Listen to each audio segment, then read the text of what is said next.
안녕하세요. 건강 아저씨입니다. 겨울철에는 실내에서 더 많은 시간을 보내게 되는데 실내에서는 공기의 순환이 제한되고 공기가 오염될 수 있습니다.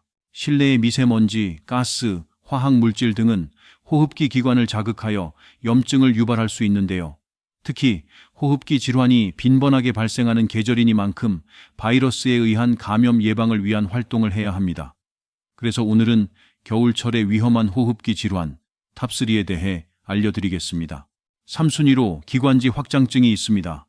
기관지 확장증은 폐 속의 큰 기도인 기관지가 과거에 심한 호흡기계 염증으로 손상을 입어 영구적으로 확장됨으로써 가래 배출 기능이 약해진 상태입니다. 주요 증상으로는 많은 가래를 동반한 기침과 이로 인한 호흡 곤란이 있습니다. 반복적인 세균 감염으로 인해 기관지가 손상되면 그 조직에 작은 주머니가 생기고 이곳에 정상보다 진한 점액이 쌓이면서 감염을 일으킵니다. 그 결과로 기관지는 영구적으로 확장되어 감염이나 체액성 면역 저하, 원발성 섬모 운동 이상증으로 인해 발병하게 됩니다. 여름철에는 잘 느끼지 못하다 건조한 겨울이 되면 악화될 수 있습니다. 기관지가 확장되면 혈관수가 증가하고 약해져 기침에 혈액이 섞인 객혈 증상이 나타날 수 있습니다. 걸쭉한 가래와 만성 기침도 나타납니다. 기관지 확장증의 가장 흔한 원인은 반복적이거나 심한 기도 감염입니다. 박테리아 감염, 아데노바이러스나 인플루엔자 등과 같은 바이러스성 감염 등이 있습니다. 늘어난 기관지는 쉽게 정상으로 회복되지 않습니다. 심할 경우 폐 기능이 저하돼 산소 치료가 필요한 만성 호흡 부전이 발생할 수 있어 빠른 치료가 필요합니다.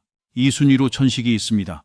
천식은 폐로 연결되는 통로인 기관지에 나타나는 질환으로 어떠한 자극에 노출되었을 때 기관지가 수축하면서 천명, 호흡 곤란, 기침 등의 증상이 반복적으로 나타나게 되는 것입니다. 천식은 아이들에게서 가장 빈번하게 발생하지만 모든 연령대에서 발생할 수 있는 질환인데요. 이는 유전적인 영향을 받기도 하지만 환경적인 요인이 주요 원인으로 꼽히며 환경적인 요인은 크게 유발 원인인 알레르겐과 악화 요인으로 구분해서 볼 수 있습니다. 겨울철에 천식을 더욱 주의해야 하는 이유는 기관지를 위축시키는 차가운 공기가 천식을 악화시키는 요인에 포함되기 때문입니다. 관리하지 않아서 증세가 악화되면 기도가 좁아진 채로 굳어서 다시 건강한 상태로 되돌리기가 매우 어렵습니다. 그로 인해 폐 기능도 덩달아 약해지면서 다른 폐 질환으로까지 이어질 수 있기 때문에 천식은 조기에 증상을 인지하여 예방하고 관리하는 것이 매우 중요합니다. 천식의 증상으로는 갑자기 숨쉬기가 어렵다거나 호흡할 때 휘파람 소리가 나는 경우, 기침이 한번 시작되면 잘 그치지 않는 경우 등이 있습니다. 천식은 충분히 예방이 가능한 질환입니다. 천식을 예방하기 위해서는 천식의 유발 원인 및 악화 요인을 피하는 것인데 공기청정기를 사용하여 대기 중 미세먼지, 반려동물의 털 등을 제거하여 쾌적한 상태를 유지해 줘야 하며 가습기를 사용하여 공기 중에 수분을 만들어주는 것도 천식 증상을 예방하고 관리하는 데 도움이 됩니다. 추운 겨울철 외출이 불가피할 때는 마스크, 목도리 등 방한용품으로 기관지가 갑자기 찬 공기에 노출되어 수축되지 않게 해주어야 합니다. 1순위로 만성 폐쇄성 폐질환이 있습니다. 만성 폐쇄성 폐질환은 호흡 통로인 기도가 점점 좁아지고 기관지 끝에 달려있는 폐포가 손상되거나 폐에 염증이 생기면서 숨쉬기가 어려워지는 질환입니다. 심하면 호흡 곤란으로 사망에 이르기도 합니다. 우리 몸의 기도는 정상적으로 숨을 들이쉴 때 넓어지고 내쉴 때 좁아집니다. 그런데 이 병은 내쉴 때 좁아지는 정도가 심해져서 환자가 숨을 잘 내쉴 수 없게 되고 숨이 가빠지게 됩니다. 이 병은 대부분 흡연과 관련이 있고 특히 우리나라에서는 거의 모든 환자들이 장기간 흡연을 한 분들입니다. 담배를 많이 피워온 분이 숨이 차다면 만성 폐쇄성 폐질환 환자일 가능성이 많이 있습니다. 우리 몸은 나이가 먹으면 늙어가게 되는데 폐도 마찬가지로 퇴행성 변화를 겪게 됩니다. 증상은 감기 증상과 비슷한데 폐 기능이 상당히 떨어진 후에나 증상이 나타나기 때문에 쉽게 알아차리기 어렵습니다. 대표적으로 기침 발작 후 소량의 끈끈한 객담 배출, 지속적으로 진행하면서 점차 악화하는 호흡 곤란, 천명음과 흉부 압박감 등이 있습니다. 이미 만성 폐쇄 성폐 질환을 앓고 있는 경우 항상 체온 유지에 주의하며 손과 발을 따뜻하게 하고 기침과 가래가 많다면 수시로 물을 보충해 수분 공급을 충분히 해야 합니다. 흔하게 진단되는 호흡기 질환임에도 불구하고 명쾌한 진단을 받지 못한 채로 진단 시기를 늦추거나 방치되는 경우가 많습니다. 이는 초기에는 흔하게 기침, 가래로 시작되고 호흡 곤란이 천천히 진행되는 경향이 있어 폐 기능이 50% 이상 떨어질 때까지 인식을 하지 못하는 경우가 많기 때문입니다. 폐에 만성적인 염증이 생겨 기도가 좁아지고 폐가 파괴되는 질환이다 보니 질환이 진행될수록 호흡 곤란이 심해지거나 말기에는 예후가 매우 나빠져 심장 기능까지 함께 저하될 수 있는 질환으로 국내 사망 원인 7위를 차지할 만큼 매우 위중한 질병입니다.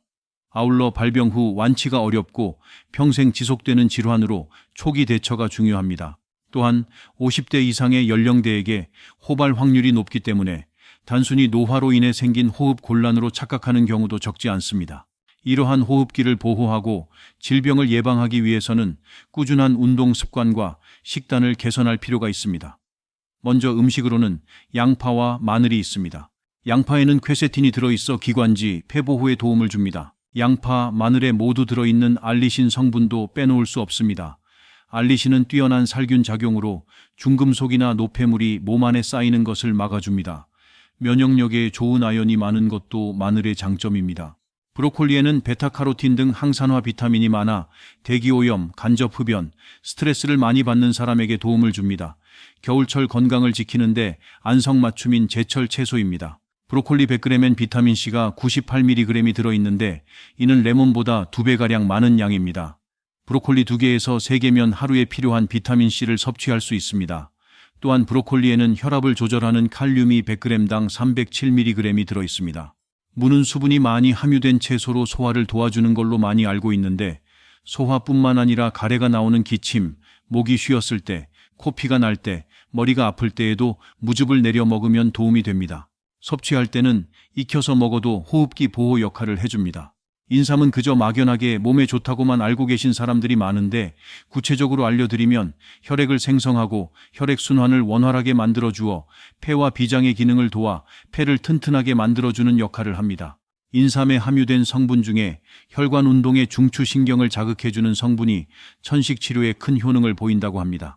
오미자는 기관지염에 뛰어난 효능을 보이는데 기관지 점막에 작용해서 점막을 보호하는 역할을 해 기침을 멎게 하는 효능을 가지고 있으며 차로 꾸준히 달여 마실 경우 기관지 질병을 예방하고 증상 개선에 도움을 주는 음식입니다. 호흡기 질환을 가지고 있다면 남들보다 더 주의 깊은 관리가 필요합니다. 한파가 오는 등 날씨가 많이 추울 때는 가능한 외출을 피하고 꼭 외출해야 할 때는 찬 공기를 막을 수 있도록 마스크를 써 호흡기를 보호해 주십시오. 이 영상이 도움이 되었다면 구독, 좋아요, 알람 설정까지 부탁드립니다.